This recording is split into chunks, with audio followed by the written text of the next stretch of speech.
scénar de ouf. Bon, j'avoue, j'ai passé un peu trop de temps sur Netflix à regarder toutes les saisons de Prison Break. Mais bon, ça donne de l'imagination. Bon, aujourd'hui, petite séance avec un petit peu d'haltérophilie et un mot super bien qui est The Chef ou The Kiev. Alors n'oublie pas aussi ce WOD, il va être effectué en live pour ceux qui sont adhérents à la box de CrossFit Challenge. Donc la première partie, haltéro. Ça va être un minimum 10 minutes. 10 minutes, donc chaque minute on va devoir réitérer la même chose. Okay, donc 10 fois, on a 10 séries d'un enchaînement de mouvements. Alors, on aura besoin de 2 sacs à dos et puis d'un balai. Alors les sacs à dos, moi j'ai mis un petit peu de soupline dedans ou 2-3 bouteilles on peut mettre. L'idée c'est de jouer sur l'instabilité. Aussi n'hésitez pas, j'ai mis un petit ciseau pour bloquer pour pas que mon sac il sorte à droite ou à gauche. Donc là j'ai ma petite barre d'haltérophilie.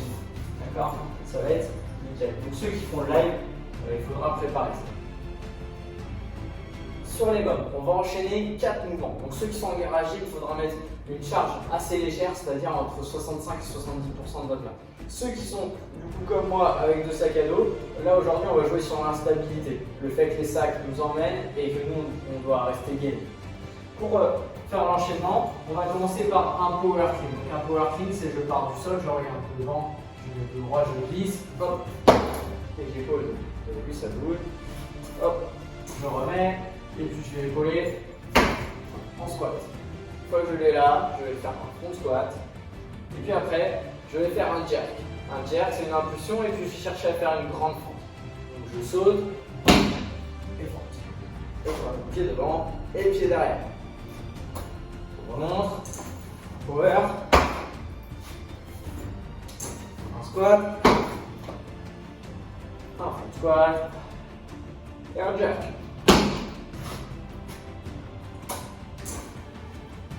Donc sur cet enchaînement, l'objectif, ça va être de travailler qualité et stabilité. D'accord. Ce qu'on ne veut pas, c'est des pas en avant, des pas en arrière, que ça tremble, etc. Donc, soyez focus sur le mouvement. Pour le WOD, on va faire The Chef. The Chef, c'est un benchmark assez sympa parce qu'il va être très intense et très facile en termes de skill. D'accord. On aura 3 minutes d'effort, 1 minute de récup, 3 minutes d'effort, 1 minute de récup, et ça 5 fois. Okay. Sur les 3 minutes d'effort, on a 3 mouvements. On peut faire tout d'abord le power clean. Le power clean, si on a une barre d'haltérophilie, on peut mettre au maximum 60 kg pour un homme et au maximum 40 kg pour une femme. Okay. Si on n'a pas de barre, on peut du coup utiliser ce format. On peut aussi utiliser une dumbbell ou une kettlebell.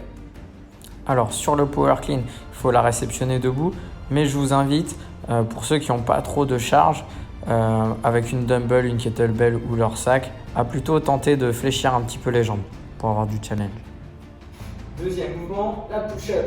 Alors c'est assez simple, c'est des pompes. Donc soit on les effectue sur les genoux, le dos bien droit, on va aller toucher nos poitrines au sol, les coudes collés, et on remonte, voilà.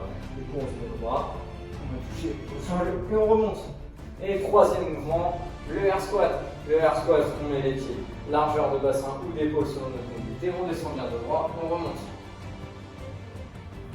Alors comment se passe le WOD?